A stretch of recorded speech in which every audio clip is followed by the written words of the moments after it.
This is Let's Talk Teens, a parenting podcast sharing tips on raising amazing teenagers. We are both certified life coaches that have worked with teenagers as coaches, mentors, and teachers. We are sharing what we have found to work best when dealing with teens and tough issues.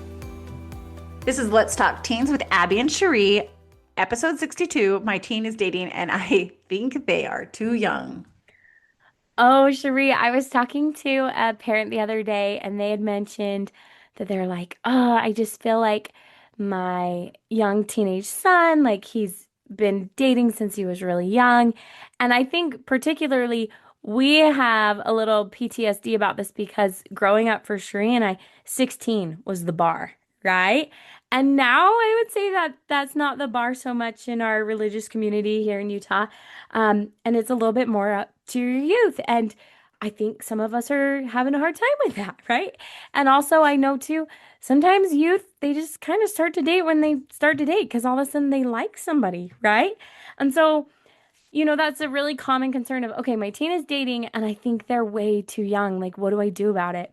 And so we wanted to share a couple thoughts today on that. And our first one is let's talk to them, right? And hopefully we've developed a relationship that when we notice, like, hey, I noticed you and Johnny, you guys were holding hands the last time you were here, like, tell me about that.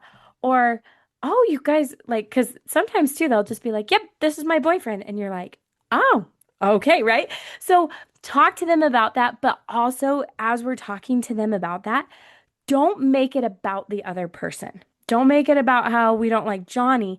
Just like talk to them about the whole dating experience and saying, hey, you're only 12. What are some of your thoughts on this? And have that conversation, but it's not focused on that other person. It's focused on them.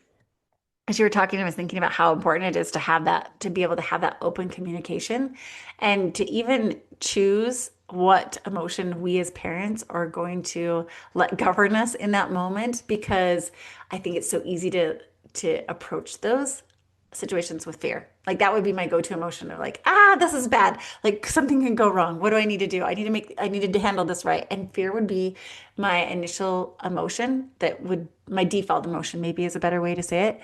But in a situation like this, I want to have that open communication, like you're talking about, where I can talk to them, like, "Hey, tell me about," and come from a more calm place. And so I might want to say, "Okay, I'm going to come from an open, curious emotion of like really like wanting to hear what they have to say, and then I can evaluate it. Like I don't have to jump to what I'm going to do. I just really want to be curious about them and really seek to understand.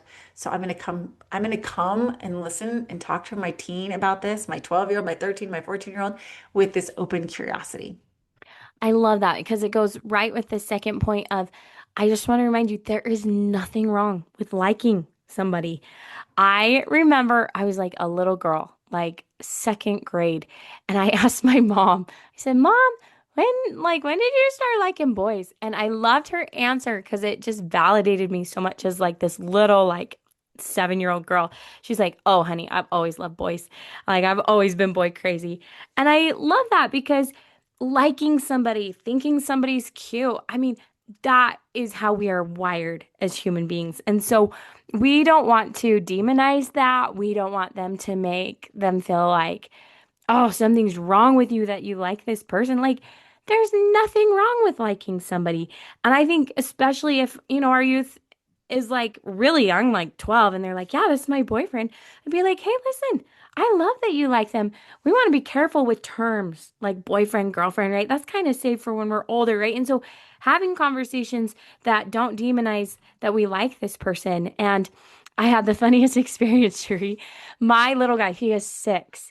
We went to Del Taco because I had to have a taco, and we pull up to the drive-in, and there was this cutest little teenage girl working the window, and she hands us our food, and she goes away to grab something, and my 6-year-old goes, oh, Mom, I want to marry her.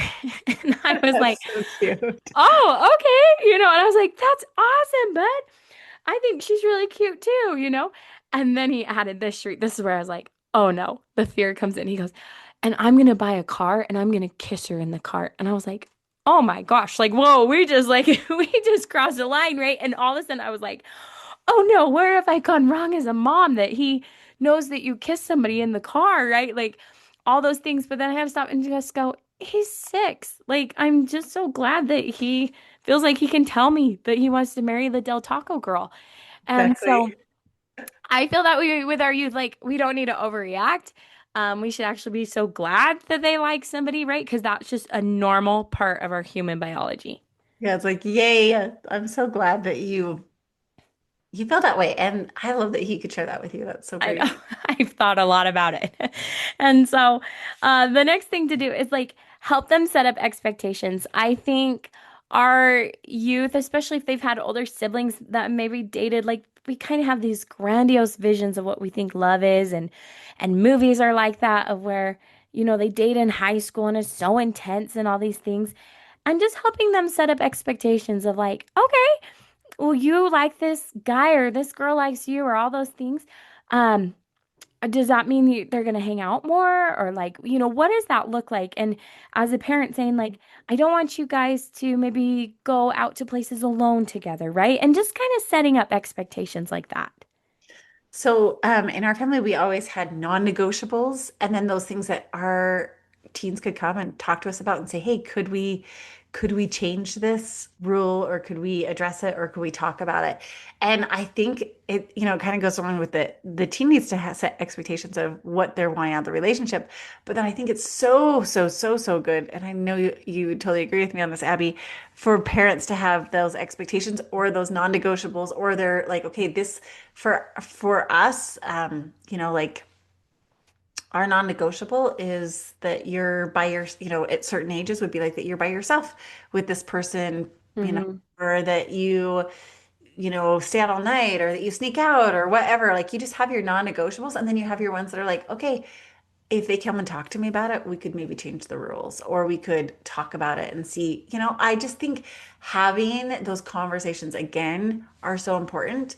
And you want them to come and talk to you and feel safe, but I also think it's safety for your kids to know that you are going to have some rules, boundaries, expectations, non-negotiables, whatever you call them in your home. Yes. And I think it's important that, we don't flip about the small stuff because we need to save our flipping out and being upset about big stuff of like, hey, you guys, you didn't tell me where you really were and you were with this person, right? Those kind of things versus, okay, you're a little bit younger than I was when I went to my first dance. I'm not going to lose my cool about it, right?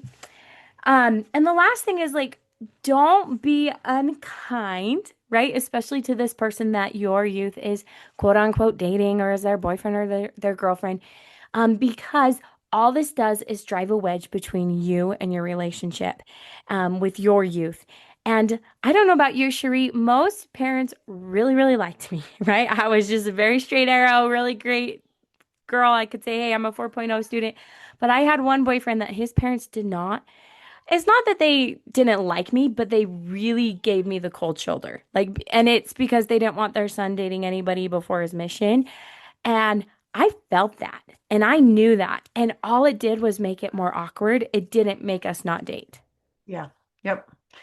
And really, it probably made it so their son talked to them less. And I don't know.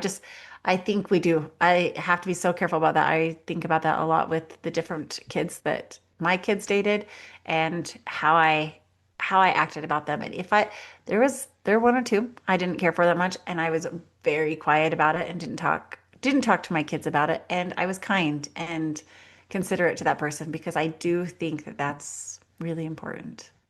No, and you like feel that, right? You know that, and it just makes it more awkward. It just makes it so you don't want to hang out at that person's house, which are all things we don't want, right? Especially if we feel like our youth's young and dating.